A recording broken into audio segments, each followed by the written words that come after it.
ತಾಯಿಯಾಗುವ ಸಂತೋಷವು ಕ್ಷಣಗಳಲ್ಲಿ ಬರುತ್ತದೆ. ಪ್ರಯೋಗಗಳು ಭಾರವಾದಾಗ, ಪ್ರತಿಕೂಲತೆಯು ಸಮೃದ್ಧಿಯ ಸ್ಥಾನವನ್ನು ಪಡೆದಾಗ, ಜಗತ್ತು ನಮ್ಮನ್ನು ತೊರೆದಾಗ ನಮ್ಮ ತಾಯಿ ನಮ್ಮೊಂದಿಗೆ ಇರುವ ನಿಜವಾದ ಸ್ನೇಹಿತೆ.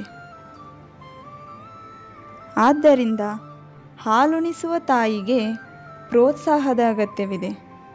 ಕುಟುಂಬ ಮತ್ತು ಪ್ರೀತಿ ಪಾತ್ರದಿಂದ ಧೈರ್ಯ, ಪ್ರಶಂಸೆ ಅವಳಿಗೆ ಅಗತ್ಯವಿದೆ. ತನ್ನ ಮಗುವಿಗಾಗಿ ಅವಳು ಮಾಡುವ ತ್ಯಾಗವು ಯಾರಿಗೂ ಗಮನಾರ್ಹವಲ್ಲ.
ಅಗತ್ಯ ವಸ್ತುಗಳೊಂದಿಗೆ ಉತ್ತಮವಾದ ಸ್ವಚ್ಛತೆಯು ತಾಜಾತನವನ್ನು ಪಡೆಯಲು ಸಹಾಯ ಮಾಡುತ್ತದೆ.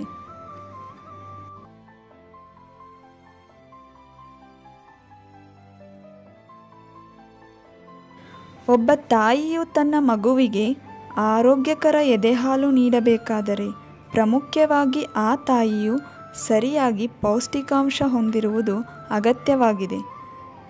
ಇದರಿಂದ ಮಗುವಿನ ಆರೋಗ್ಯ ಕಾಪಾಡಿದಂತಾಗುತ್ತದೆ.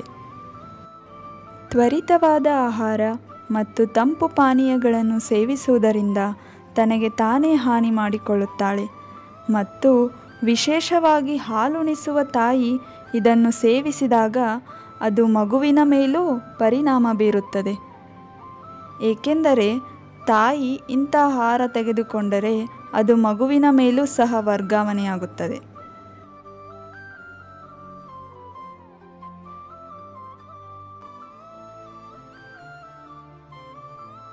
ಅವುಗಳಲ್ಲಿ ಹಲವಾರು ತಾಯಂದಿರು ಹಾಲುಣಿಸುವ ಸಮಯದಲ್ಲಿ ಕೆಲವು ವಿಷಯಗಳನ್ನು ತಪ್ಪಿಸುತ್ತಾರೆ. ಉದಾಹರಣೆಗೆ, ಹಾಲುಣಿಸಿದ ನಂತರ ಮಗುವಿನ ಬೆನ್ನು ತಟ್ಟುವುದರಿಂದ ಮಗುವಿನ ಸ್ಥಿತಿ ಹಾಯಾಗೆನಿಸುತ್ತದೆ.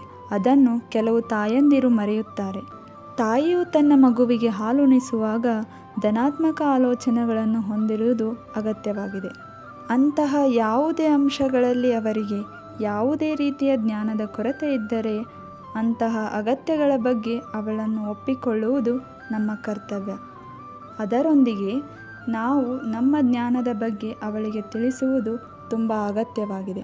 ಇಂತಹ ಸಂದರ್ಭದಲ್ಲಿ ಪ್ರತಿ ಕುಟುಂಬದ ಸದಸ್ಯರ ಬೆಂಬಲವು ತುಂಬ ಮುಖ್ಯವಾಗಿದೆ. ತಾಯಿಯು ತನ್ನ ಮಗುವಿಗೆ ನೀಡಬಹುದಾದ ಅತ್ಯುತ್ತಮ ರೋಗ ನಿರೋಧಕ ಶಕ್ತಿ ಖಂಡಿತವಾಗಿಯೂ ಅವಳ ಎದೆಹಾಲೆ.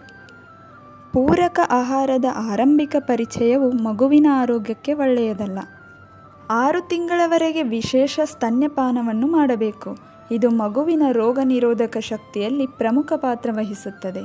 ಬಹಳಷ್ಟು ಜನ ಹೊರಗಡೆ ಕೆಲಸ ಮಾಡುವ ತಾಯಂದಿರಿಗೂ ಕೂಡ ಎದೆಹಾಲು ನೀಡಬಹುದಾದ ಈಗಿನ ಹೊಸ ತಂತ್ರಜ್ಞಾನಗಳ ಬಗ್ಗೆ ತಿಳಿದಿಲ್ಲ.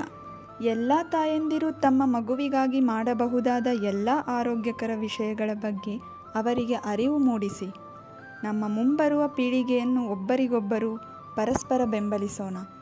ಪ್ರತಿಯೊಂದು ಹೆಣ್ಣು ಮಗಳಲ್ಲಿ ಒಬ್ಬ ತಾಯಿ ಇರುತ್ತಾಳೆ. ಅದಕ್ಕಾಗಿ ನಮ್ಮೆಲ್ಲರ ಭವಿಷ್ಯಕ್ಕಾಗಿ ಆರೋಗ್ಯಕರ ರಾಷ್ಟ್ರವನ್ನು ನಿರ್ಮಿಸಲು ನವಜಾತ ತಾಯಂದಿರಿಗೆ ಸಹಾಯ ಹಸ್ತ ನೀಡೋಣ.